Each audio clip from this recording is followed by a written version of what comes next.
is higher above all the name. His name is Jesus.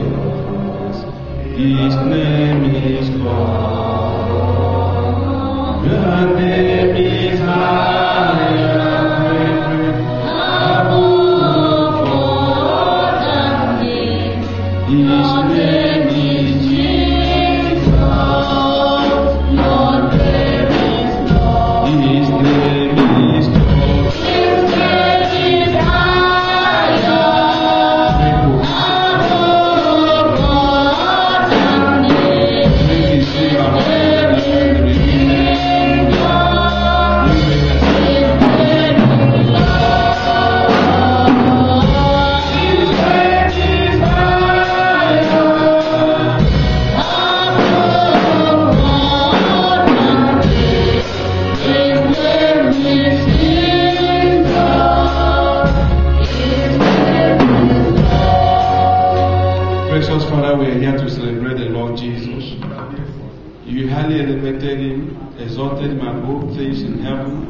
things on the earth and under the earth, that at the mention of the name of Jesus, all things in heaven and on the earth and below the earth will bow, and every tongue must confess that Jesus is Lord to the glory of God.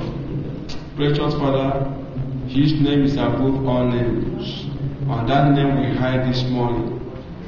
We pray that Jesus, our Redeemer, will manifest even in this as His word come forth.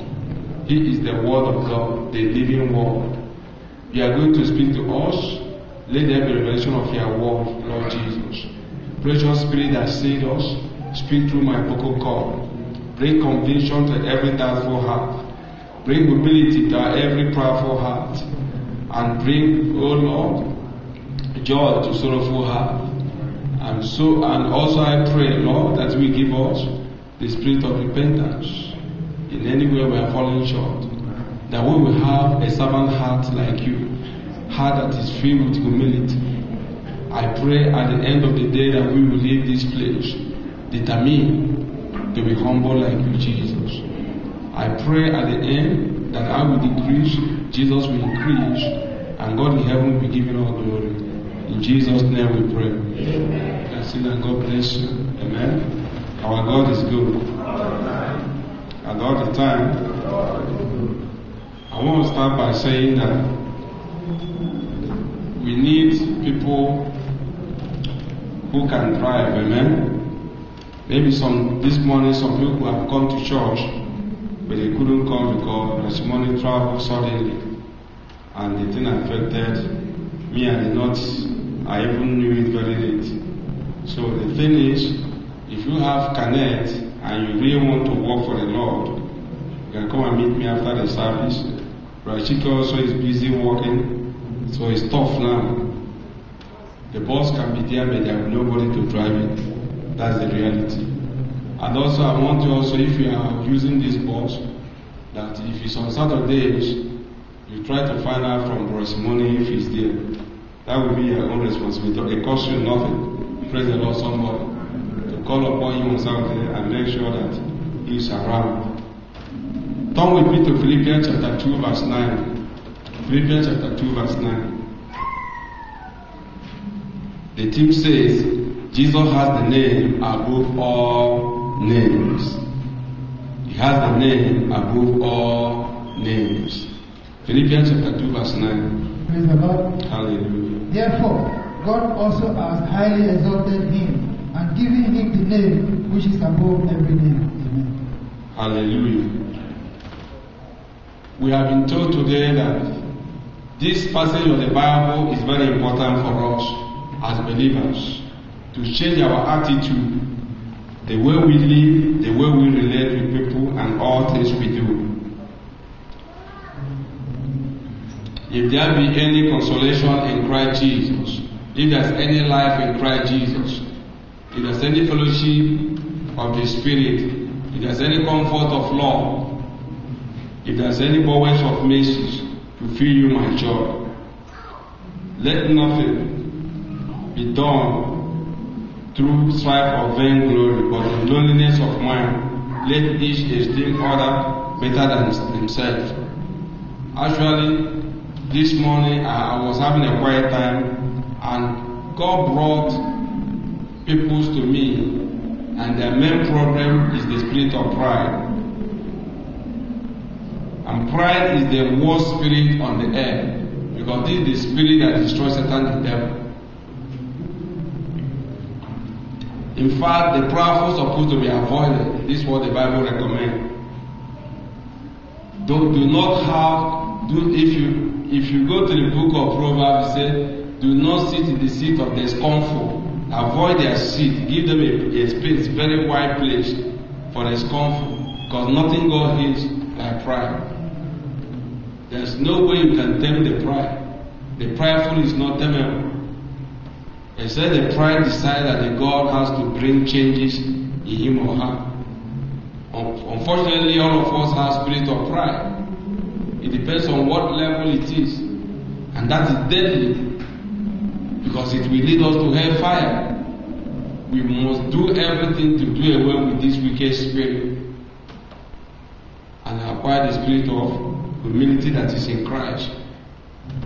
Because of Christ's humility, he was elevated and given a name above all names. In Philippians chapter 2, verse 9 to 11, we read that Jesus has the name above all names. Therefore, God exalted him to be in the highest place and gave him the name that is above every name, that at the name of Jesus, every knee should bow, in heaven and on earth and under the earth, and every tongue acknowledge that Jesus is Lord, to the glory of God the Father. The question is, what did Paul mean when he said that God gave Jesus the name above every name? In this passage, the apostle appeals to believers to cultivate an attitude of humility. Somebody say humility. I told us that the humble is the one that is lying flat on the ground. You spit on him, you spit on her, she doesn't react. The humble. The ground where we walk is one of the humble example of humility. Everybody does whatever they want on top of the ground. We spit on it, we pour water, we knock things on it, but at the end of the day, all of us will enter it. Doesn't that sound wonderful? Human beings do their mechanical things. We build houses on top of the ground. We spit on the ground. We do everything, not knowing whether it burns the ground or not. And the ground humbly accepts whatever we are doing. But at the end of the day, every human being will enter that ground. The humble wins. The humble always win. Now he gives them an example to emulate, namely Jesus Christ. Apostle Paul gave us an example to emulate, that is in Jesus, who is the ultimate model of humility. He says in verses 6 to 9 that Jesus, who is God and who was always with God, did not hold tightly to his position of equality with God. Can you imagine what it takes for somebody in position of God to humble himself? Look at how he advises us. Let nothing, we should feel with joy that we be like-minded, having the same love, being of one accord, of one mind. How do you live this kind of life? It is the life of selflessness. When you live the life of selfishness, you always blame people for every little thing. They meant somebody. You find fault easily on people because you are expecting too much from people. But if you live to serve people, you blame people less. In fact, you find it difficult to blame people. If you live a life of service, if you live a life of selflessness, you hardly can blame anyone.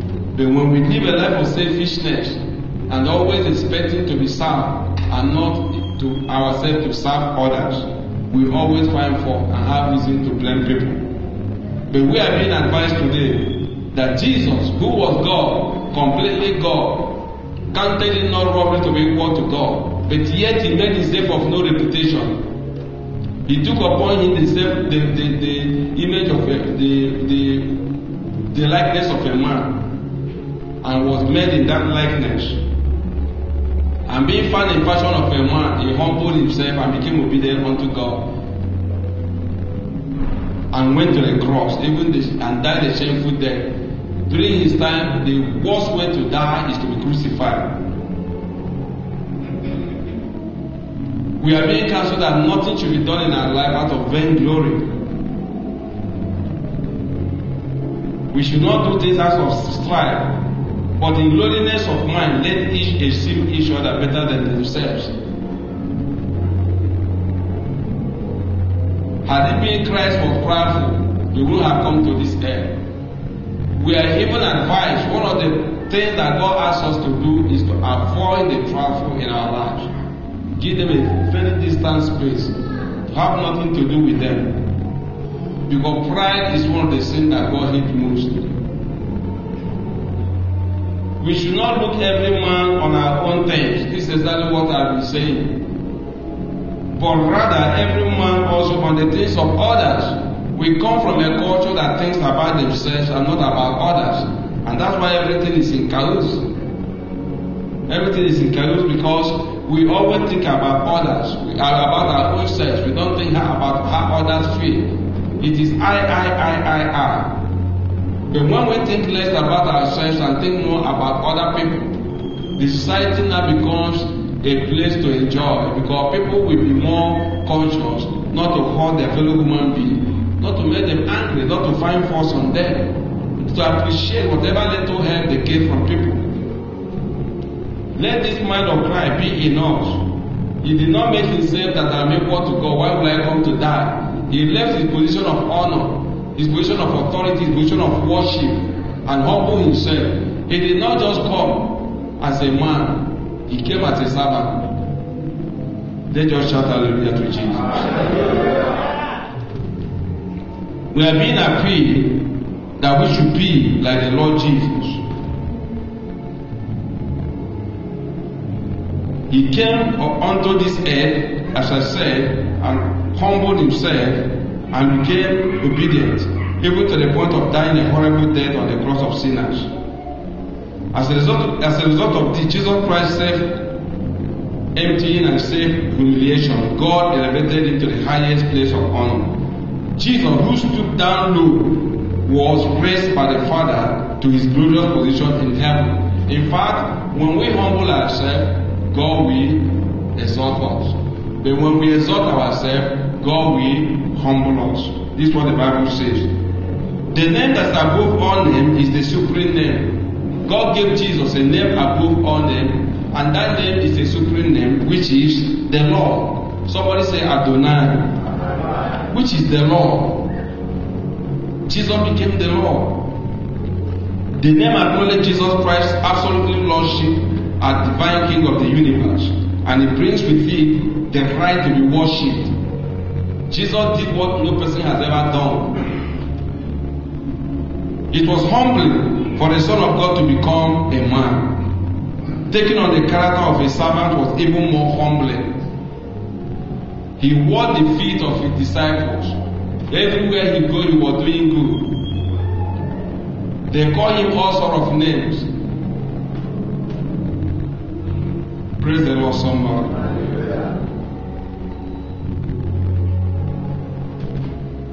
I spoke with a brother, a Christian brother, last week, and he was saying that, like the gospel of Jesus, had to be made attractive to people by understanding their situation. I told you, well, for me, this is contrary to what the Bible says, because all that preach the gospel of Jesus and all that preach God has never been welcomed anywhere they are. The society does not welcome them. In fact, many of them were chased away. The disciples suffered and all of them died, apart from John the Baptist John the Beloved was not killed. Everyone exerted their lives for the cross of Christ. They preached and people did not like their messages. The prophets were changed. Elijah was a man on the run because the head of state or the king, then Ahab wanted to kill him by all costs. So many other people who preach the message of Jesus in a prayerful heart has no place. Praise the Lord, somebody. Also including the hearts of believers that are powerful. The message of Jesus is an anathema to them. They don't want it at all. So I told the brother, there's no way to romanticize the word of God. You have to say it the way God says it. Saying it does not make you more righteous than the hearer. But saying it means you are under the sword of Demagog. Also, that sword is pointing on you. So also is pointing on the hearer. But God does not want us to romanticize His word. We have to speak it the way it is. Because the heart of man is so puffed up with pride that it does not want to have a place for the word of God. And that has been the relationship between man and God. Man wants to have his way. And that way of man contradicts the commandments of God. Now God is talking to us as believers. Today's message comes mainly to us as believers, that we should cultivate the heart of humility. The humble is the one that is already lying flat on the ground. Pride will destroy us. It will take us to hellfire. It will destroy our human relationship. Nobody wants to befriend the prideful. The Bible asks us to avoid them. And that is truth. Because they can't tame the pride. Today the prideful is happy. Tomorrow the prideful is angry. You don't know what makes the prideful angry. The next day is cheerful. The next hour is moody. Because he's always or she is always thinking about how to be pleased. And not how to please other people. When we become a Dead Sea, where everything is flowing to us, and we don't flow out, it becomes dangerous. And this is what the Bible is warning us today, that we must cultivate the heart of Jesus. How many times do we say things and decide to say, for the sake of others, I deny myself, let me live it for other people? Do we do that? Assuming that you go to a place and the food is very few, and you look at there are a lot of crowd. We come from a culture that we want to dish out even to the world, to even take home. When we know there are a lot of people waiting for the same food, we don't have that culture to say, I have enough to eat. Let the poor ones who have nothing to eat take it home. We always rush. We rush to enter aircraft. That's the only country I see people rushing to enter aircraft. To be number one in everything, we rush. Even when the thing is surplus, we have that attitude to rush. You will see two people chasing 30 bags of rice. How will they carry 30 bags of rice? Because their culture is to get everything for yourself. And when they get there, even to lift one bag is a problem. Not to talk about carrying the 30. They don't have that, intuition to say, what is the rush all about? We can't even carry the 30 bags. Immediately they see it, they begin to rush. Two of them reaching there, they find out that one thing is to rush, and one thing is to carry what you have rushed for. They can't lift it. And that's the culture we come from. Everywhere it is mad rush. It is I. We don't place others into consideration, which is very wrong. And that's why both as society, we bring that character into the church everywhere we go, and it becomes a problem. But today, I pray that we humble ourselves to the Word of God and begin to learn how to have the heart of Jesus.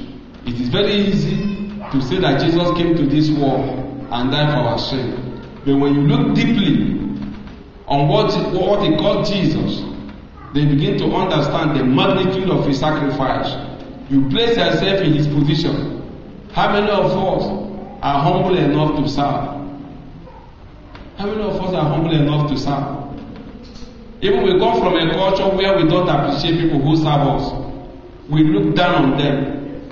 When we go to a restaurant, they serve us food. How many of us say thank you? We feel it's our money.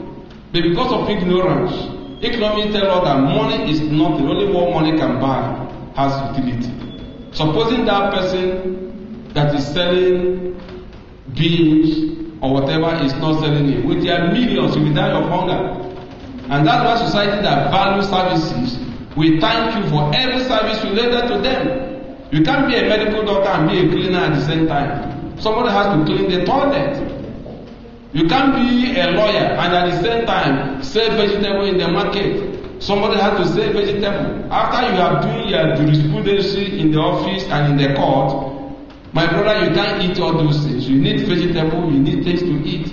And somebody is selling it to buy it with your money. You have to appreciate that person. As the person is telling you thank you, you return thank you back to that person. Because that person is giving you a service. But ours is not like that. We always think about our own selves. We are extremely selfish. We extremely selfish. We always think about what somebody can do for us. We don't think about what we can do. And that mentality is what made us poor, and it's the same mentality that made our countries poor. A young American president one time in 60s was elected, and that was the first time they have a very young man to rule America. And that was the person of J.F. Kennedy. And they were looking forward for the first presidential address he was to make. And they were shocked what he said, that no president in history has spoken as he said. In a short statement, he declared to them that the mantle of leadership had been given to the young generations of Americans, born in this century, tempered by war, disciplined by a hard and bitter peace. Ask not what this country can do for you, but ask what we can do for the country. An American jumped up. He said they've never seen a wise young man like this. He lived very short life, but he was able to accomplish something. Ask yourself, what can I do for others? Always, not what we expect. Even when you are disappointed, be happy. Praise the Lord, somebody. If you really want to succeed and be happy in life and be joyful as a believer, Apostle Paul said, I know how to be abound and I know how to be abased. Believers, when we cultivate the heart of Jesus, Jesus lost all, and yet he gained all at the end. Sometimes these lives are being left. We will be like, least we come to church is 80. Sometimes 100 and something. 100 and something people will live life on, and everybody will go outside. Does that make sense? 100 and something people will leave air condition on. I have gone home, come back on a Monday, and the air condition was on. In our homes, we use toilet. Do we leave the head of the empty toilet tissue roll? Do we leave it? Don't we take it away from our bedrooms? But sometimes you enter this toilet, you will see 3 at the same time. Toilet tissue will fall on the ground because it is not you that place it on the ground. You leave it on the ground and you claim to be a believer. All the nuances we live, we acquire when we are in war. When we come to Christ, we have to do away from them. We must not put it upon others because I'm not the one cleaning. This is what the Bible is teaching us today. If Jesus, who created me and you, can come into this world, begin to wash people's feet, begin to touch and eat with the leper, how much less us? Where you live and share flowers, when you see somebody thing going bad, do you rescue those things? Do you say it doesn't concern me?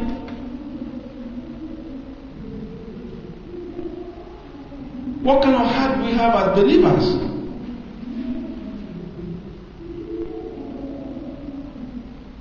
I told people that the essence of to know how far, just as we are sitting down here, very simple to know how far your human relationship is.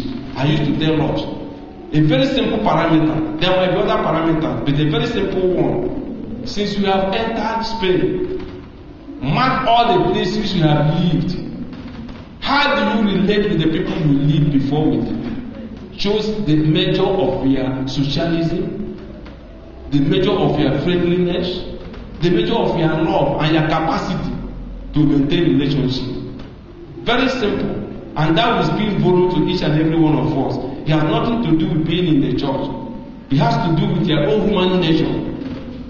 Weigh yourself, all the places you live. Do you still maintain relationship with the people you live with? everywhere you live, you quarrel with the people and leave. Everywhere you live, you quarrel with the people and leave. That shows you have a problem, not the people. Very simple. Because we must always justify ourselves, find reasons to make excuses, and find reasons to expect so much from another person. And that's the heart of pride, the attitude of pride.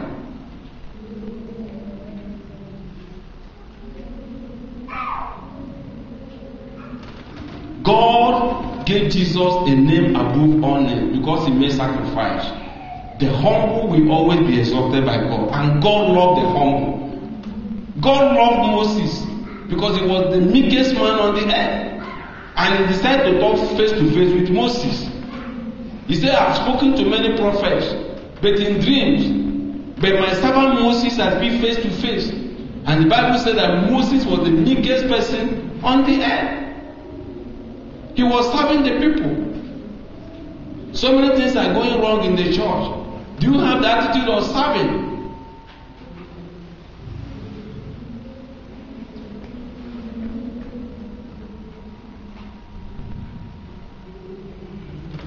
Everything we do, we must put others, people, interest. If maybe they bring these things they used to bring, and you use your eyes to know that there are not many things that they brought, you can take, if you want to take 5, you take 1, praise the Lord, somebody, and put other people into consideration so that they can be blessed by God. Anything you do, try to put other people's interest into consideration. Far better even if you deny yourself, God blesses you. That for the sake of other people, let me deny myself. Because I still have milk in my house. This is a very important thing that Bible wants us to cultivate as children of God, a godly character.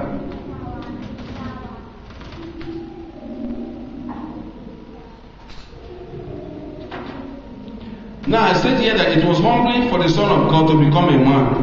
Taking on the character of a servant was even more humbling. But Jesus went a step beyond. He was willing to die one of the most dreadful forms of execution as a condemned criminal on a cross. Following his humiliation and obedience, God elevated Jesus to his rightful place of glory. After Jesus' victorious resurrection from the dead, God bestowed honor upon him, upon his humble, obedient Son. Because of the joy awaiting him, he endured the cross, according to Romans 12:2.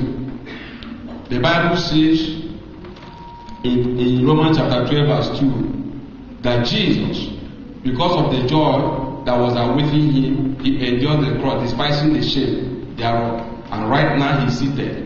Anytime we are able to cultivate the spirit of humility, God will want us to sit behind us. He wants us to sit beside him. He will begin to relate and speak to us. He begin to guide us because God loves the humble. He despises the proudful. In the thing that God hates, the first word mentioned is a proudful heart. A proudful heart.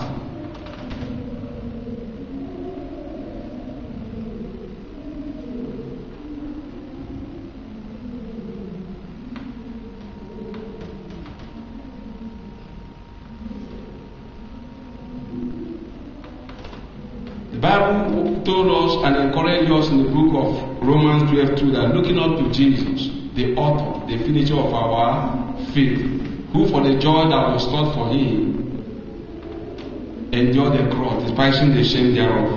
When Paul said, "At the name of Jesus, every knee will bow, both in heaven and on earth and under the earth," according to Philippians 2:10, the emphasis was on every creation in the universe, acknowledging Jesus as Lord over all creation. When he stated every tongue will confess that Jesus Christ is Lord, verses 11, he meant that every living thing, both in heaven and earth, will honor Christ, heavenly forces and demonic powers. People who reject Christ and his faithful in the church, all will bow before Jesus, whether they like it or not. Isaiah 45:23-24. Let's read Isaiah chapter 45:23-24. Everyone that rejected him, consciously or unconsciously, later on when they will face his glory, they are going to bow to him. Isaiah 45, 23 to 24. Praise the Lord. Hallelujah. Isaiah 45, 23 to 24 says, I have sworn by myself that word has gone forth from my mouth in righteousness, and will not turn back, that to me every knee will bow, every tongue will swear allegiance. They will say of me, only in the Lord are righteousness and strength. Men will come to me. Men will come to him, and all who were angry at him will be put to shame. Amen.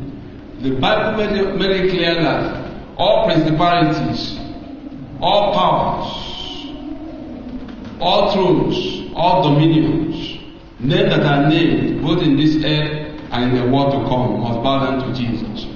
God has brought everything under the feet of Jesus because of what He has done. My prayer this morning is that God will exchange our prideful spirit into the spirit of humility. Many homes have been broken. Relationships have been broken. Friends have been torn apart because of pride. When we hurt people, we should know how to say we are sorry. Pride makes us disrespectful. These are the three things God was pointing to me this morning in the revelation He was giving me. Disrespectful people, proudful people. Two things He was pointing to me. Disrespectful people, proudful people. If you really want to succeed on this earth, if you really want to live long, avoid these two kind of things. Disrespectful to people and being very proudful. If you really want to last long on this earth, hear me clearly. If you really want to last long on this earth, if you really want to prosper, do not be disrespectful to people. Do not be proud. Avoid these two things. One, God hates them. Two, God asks believers to avoid people of that sort. When you do that, you commit no sin. Blessed is the man that does not walk in the counsel of the ungodly, nor sit at the seat, nor stand in the way of the sinner, nor sit at the seat of the scornful. It does not sit. Blessed is the man that does not sit. So God asks the righteous to avoid the scornful totally. Because God knows that that sin is contagious and dangerous.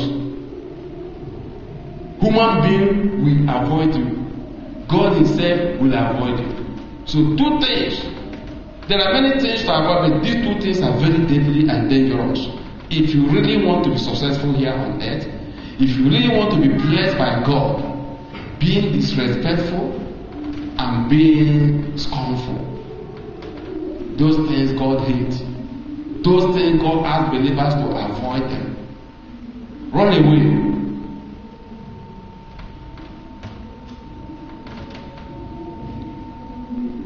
Every tongue will acknowledge Jesus for whom He is, the sovereign Lord of the universe, at the end. The verses stating that all creation will honor Jesus Christ will not mean that everyone will be saved. Instead, they point to the one when every being, to the time or to the point where every living thing being will acknowledge His authority, whether they have believed in Him or not. In eternity, those who crucify Him, both Pontius Pilate, will see Him how He is, and they will regret the missed opportunity. Believers will regret the missed chances they had, the gospel they had in the churches, the time they had to make a change, but they saw it as a word of a man. Our conscience were condemning us, scrutinizing us, indicting us, but we gave no view about it. At the end of the day, when we stand before the glory of Christ, we'll be full of regrets. May that not be our portion in the name of Jesus. The exalted Christ who sits in the place of honor at God's right hand will be Lord over all. Colossians 3:1. The Bible says, if you have been risen with Christ, seek those things that are above, where Christ is seated at the right hand of God the Father. let your affection be on the things in heaven and not on the things on earth. So beyond all doubt, Jesus is sitting at the right hand of God the Father. Jesus is also the Lord of all. Acts chapter 10 verse 36. Romans 10:12. Jesus is the Lord of all. Let's read Acts chapter 10 verse 36. Acts 10:36. Jesus is the Lord of all.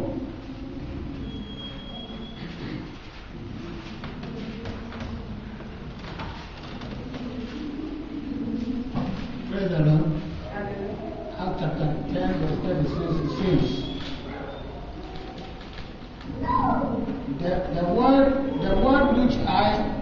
the word which he sent to the sons of Israel, preaching peace through Jesus Christ, is Lord of all. He is the Lord of all. Those are the things that Jesus' humility brought to him. He is not only seated at the right hand of God the Father, far above all dominions, he is also the Lord of all. Say with me, Jesus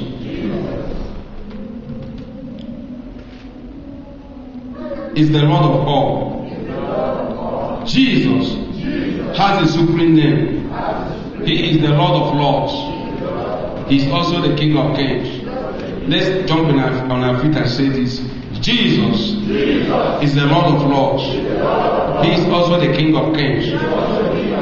In Jesus' name. You can see that in Revelation 17:14. Revelation 19:16. God gave Jesus. He is the Lord of lords. He is also the King of kings.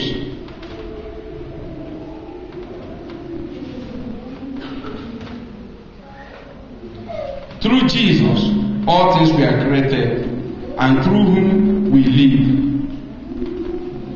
1 Corinthians chapter 8 verse 6. Through Jesus, all things were created, and through him we live. Jesus is Lord both of the dead and the living. Do you believe that? He is the Lord also of the dead and the living. Somebody turn to us. Turn to with us to Romans chapter 14 verse 9. Read Romans 14 verse 9. Romans 14 verse 9. Read Romans 14 verse 9. He is also the Lord of the dead, so there's no way we can escape him. Praise the Lord. For to this end Christ died and rose and lived again, that he might be Lord of both the dead and the living. Amen. He died and became the Lord of the dead. He rose again and became the Lord of the living. Let's give a clap offering to Jesus.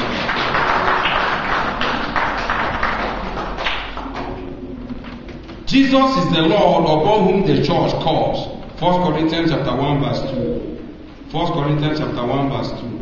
He is the Lord upon which the church calls. Turn with me to 1 Corinthians chapter 1 verse 2. Praise the Lord.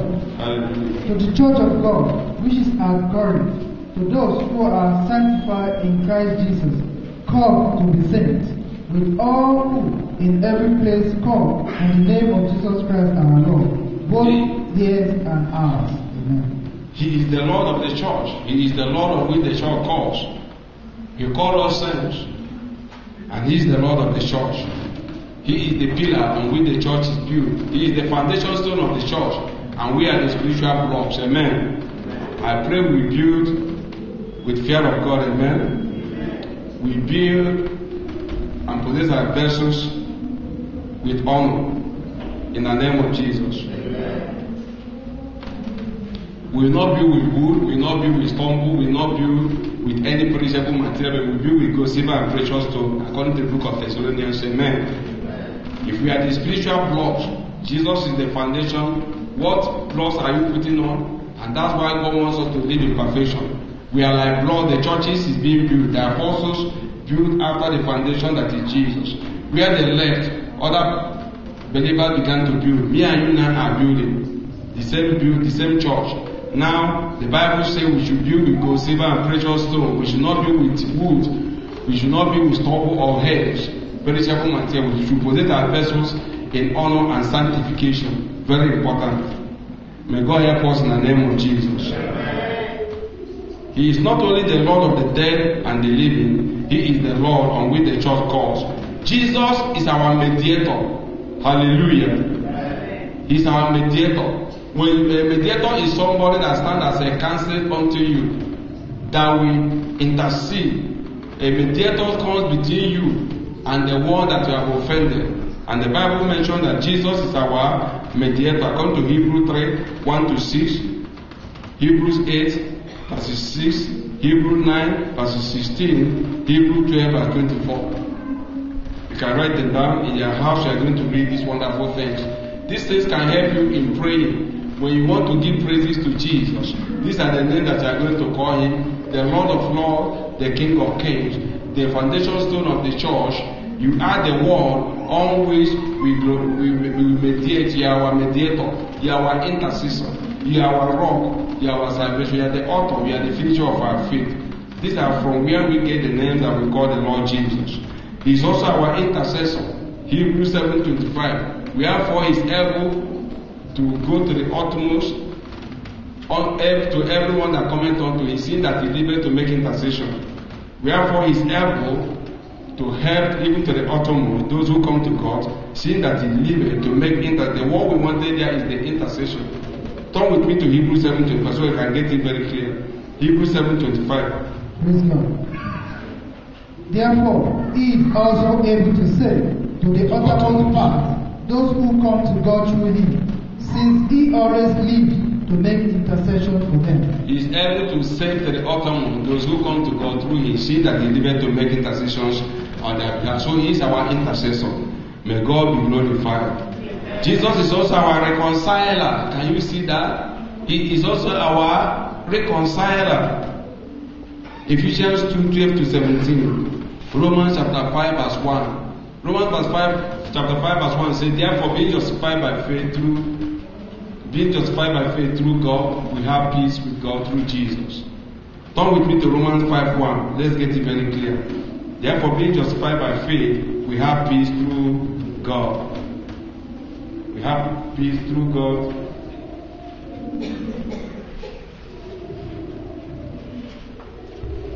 Praise God. Hallelujah. Therefore, having been justified by faith, we have peace with God through our Lord Jesus Christ. Hallelujah. Having been justified by faith, we have peace with God through Jesus. So Jesus was the one who brought peace between us and God. When we are in a meeting with God, when we are parted away because of sin, the Bible says in the book of Romans 3:23 that all have sinned and come short of the glory of God. We needed a mediator. We needed someone that would be a peace broker, because we are already in enmity with God, and Jesus stood as a mediator, as someone that would mediate between us and God and bring peace between us and God by dying on the cross, paying the ultimate price with His blood. God said, okay, I am satisfied, your sins are forgiven, I remember them no more. So He brought the enmity we had with God, brought the condemnation now turned to peace. Hallelujah. Anytime you think about your situation, how frustrated you are, how sorrowful you are, think about Jesus. Run to Him, because He's your peace broker. He has made peace between us and God. Above all things, He was the one that gives us entrance into heaven. Hebrews chapter 4 verse 1. Somebody read Hebrews chapter 4 verse 1. He gave us entrance into heaven. Praise God. Hallelujah. Therefore, since a promise remains of entering His rest, let us fear lest any of you seem to have come short of it. Amen. The only way we can enter into rest that God is promising is to embrace what Jesus has done on the cross. The only way we can come to rest, if we are being bombarded by the problems of this world, is to wholly follow Jesus the way He said we should follow Him, and we come to rest. Remember what the book of Matthew 11:28 says, come unto me, you that labor and heavy laden, and I will give you rest. Take my yoke upon you, and shake my yoke for your own yoke. For my yoke is easy, my burden is light, and you will find rest for your soul. So Jesus is calling us. Are you burdened in this life? Are you living a life of confusion? Are you having family problems? Are your children the issue? Whatever be the situation, we must run to Jesus. He was the one that paid the supreme price for us. We must make up our mind to serve Him. We must not live the life of, imitating other people. But rather we should be looking up to Jesus, the author, the finisher of our faith. We should cultivate the humble heart of Jesus, who is ready to serve. I want us in this church to acquire that kind of spirit of humility. Let the pridefulness die. Let it go, because it's going to destroy us. It's going to destroy our human relationship. Let every heart that is prideful learn to be humble. We have to teach ourselves how to be humble. We have to turn and become respectful to people. Praise the Lord, somebody. Everywhere you go, try to be respectful to people. Both the little ones. We come from a culture that assumes because you senior somebody, you want that person to be respecting you, the junior to be respecting you. That is good culture. But when you come to Christ, it is not complete. You have to respect everybody, both the ones you senior and the ones that senior you. You have to respect everybody. You have to greet everybody. That is the spirit of Christ. Amen, somebody. You see people, you be respectful to them. Don't always think evil about people. Don't think evil about people. Don't make insinuations about people. Don't run conclusions about people. When you do that, you are selfish. Because you're expecting everything to come to you. You're expecting people to think about you. But life is not what made that way. This is not what the Bible is teaching us. Jesus was thinking about other people. He was not thinking about how people treat him or her. He's thinking about how he's going to treat people. How he's going to serve people. He was always serving. A good servant will make a good leader. A bad servant will never make. A very obedient follower will make a very good leader. Many of us are leading our homes to Kalu because we are not good followers. We come from a culture that sees humble people as mumu. We thrive in stubbornness and to our own detriment, to our own demise, and that's very wrong. It will destroy everything we are doing in life. It will destroy our human relationship. At the end, it takes us to hellfire. Because God hates the prideful. The ingredient of today's message is that we should cultivate a heart of humility if we want to be promoted by God. It is better for you to live a life of surprise than for you to be speaking things. Is that not correct? You vaunt and say things about you. You try to make a lot of noise about you. You want to be recognized everywhere you are. Let people recognize what you are and be in shock. That's the spirit of humility. Is that not correct? But you see people, they vaunt and make so much noise. Things happen, instead of them to swallow it, they will try to magnify their ego. Even when you deny the person an opportunity, instead of accepting it that way, it is not meant for me, you want to blow his trumpet or her trumpet. This is the culture we come from. You want to enter a car, but the person says, I'm not going to that route. And he begin to say, in 2 years ago, that Mercedes I could have sold it. It makes no sense. It's stupidity. Just to accept that the person said no for that moment, he's not saying no forever. That moment he said no, you begin to blow your trumpet. That spirit of pride, very stupid spirit. That's what pride is. Tomorrow you still need that service. But just denying that momentary make the person to begin to vaunt. And that's a very deadly spirit. May God deliver us from this spirit. In the name of Jesus. It has caused us human relationship. It has caused us godly relationship. It has destroyed everything we are doing. Time has come for us to cultivate the humble spirit of Jesus. He is not only humble, he was serving. Let us cultivate the character of serving everywhere we find ourselves. Cleaning is not meant for the cleaners only. Everything that is going wrong, you see it, you replace it. If the chairs are not well arranged, you arrange it when you see it. If things are placed where it's supposed not to be, you put it in order, both where you live and share houses with people. And don't be mindful of your own things. This extreme selfishness has to stop. shall reign our society. The government will spend money to build things.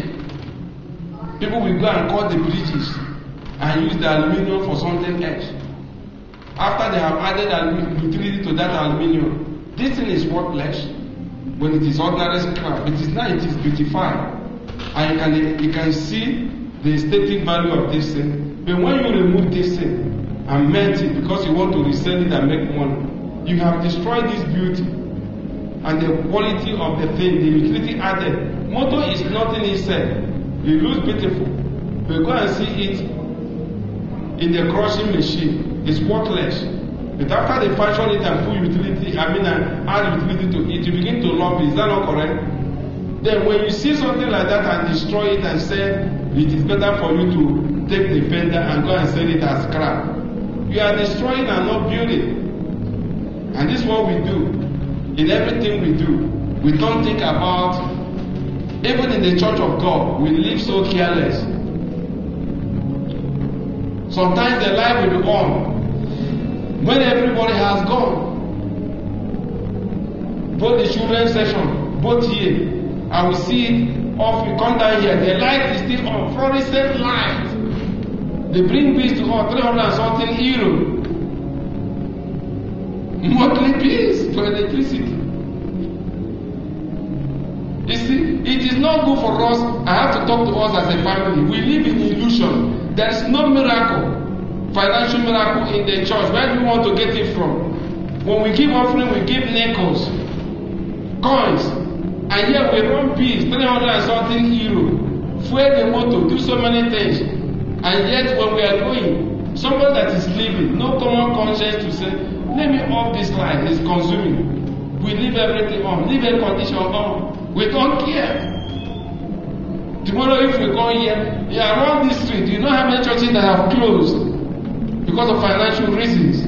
We met a church here, they've gone many years ago. It's God that is sustaining us. It's just the thing I'm talking about. When we become extremely selfish, we are only mindful of our own thing. Your neighbor's soup is boiling. The person is showering. You say it doesn't concern me. Yet you live in the same flat with that person. And you're a Christian. Think about that. The soup is boiling. Many of us cannot even eat with the people we share flat.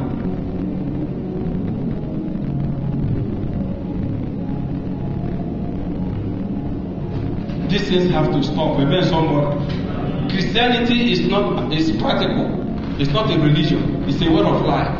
Amen. Christianity is a way of life. People have to see us and know that. So I was just wondering. Sometimes I'm wondering. We cry and cry and cry as a people, even we as believers. Why would we be crying? If the Muslims can be 10, 15 in a flat, when they are trying to build all their finances. Chinese, you see today, they owe a job. The blacks are the most wasteful people because they are the most hateful creations, more hateful than so many other people. Let me be honest with us. In church is where we tell ourselves the truth. We have a different kind of heart. Every race knows how to build up. They enter 15, 20 of them, Chinese, you'll be seeing them. Unless you count them, they are the trickiest people on earth. They can live, you not know that all of them are living there until the police go ready. Some will be coming out under the bed. Some will be coming out from the cupboard. Some will be coming out from different places. Why they are building finances? They want to save. Their money you see in Pinto remains with them in Pinto. They run restaurant there. They run everything there. Our own money does not stay up to 5 hours with us. It goes out to the next community. And that's why we are wretched everywhere we are. We prefer to buy, even if we are a believer here, somebody that is the same church with you, we prefer to buy from another person than buying from you. You will give one clear reason for not going to buy from you. That's the way we live. Hypocritical. You live in a flat, you take one room. Yeah, two people that are bachelors can share that one room to cut the cost for themselves. manage their resources, which Chinese people, which Moroccans do, until they build up their finances and harbor other people like that. At the end of the month, they might be spending only 100 euro, 150 euro a month. But ours, no. Everybody wants to be independent. When they divide according to tribe, you come into them, it's war. You will be asking yourself, where is the unity of the tribe? Everything about them is hypocritical. Or the same tribe, or you live together now, wahala. Everyday problem. Christians live together, wahala. Christians will live with unbelievers.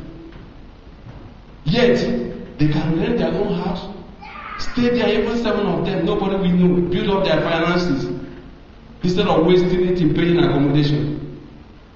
No. So we have to be really wise because of this our selfish nature. Very sensitive, finding fault in people easily, and expecting people to invest in us instead of investing in other people. It costs us a lot. We lack financially. We live in abject poverty. The more we make, the more we lose. I pray that God will give us the heart of humility. Amen. It will take the humble. You will see somebody, immediately money comes, he goes and carry a flag. He wants to be landlord. His intention is not just because I want to live and share with people and help people. No, I want to boss other people. A house that you did not build. A house that just because you rented it. What will happen if you are the one that bought the house? How will you behave? The whole street will know you. Can you imagine? That is the powerful heart we have. May God help us. Amen. Shall we rise on our feet? We are going to pray. Say, Father, I've heard your word. Please, Lord, give me a heart of humility. Servant heart.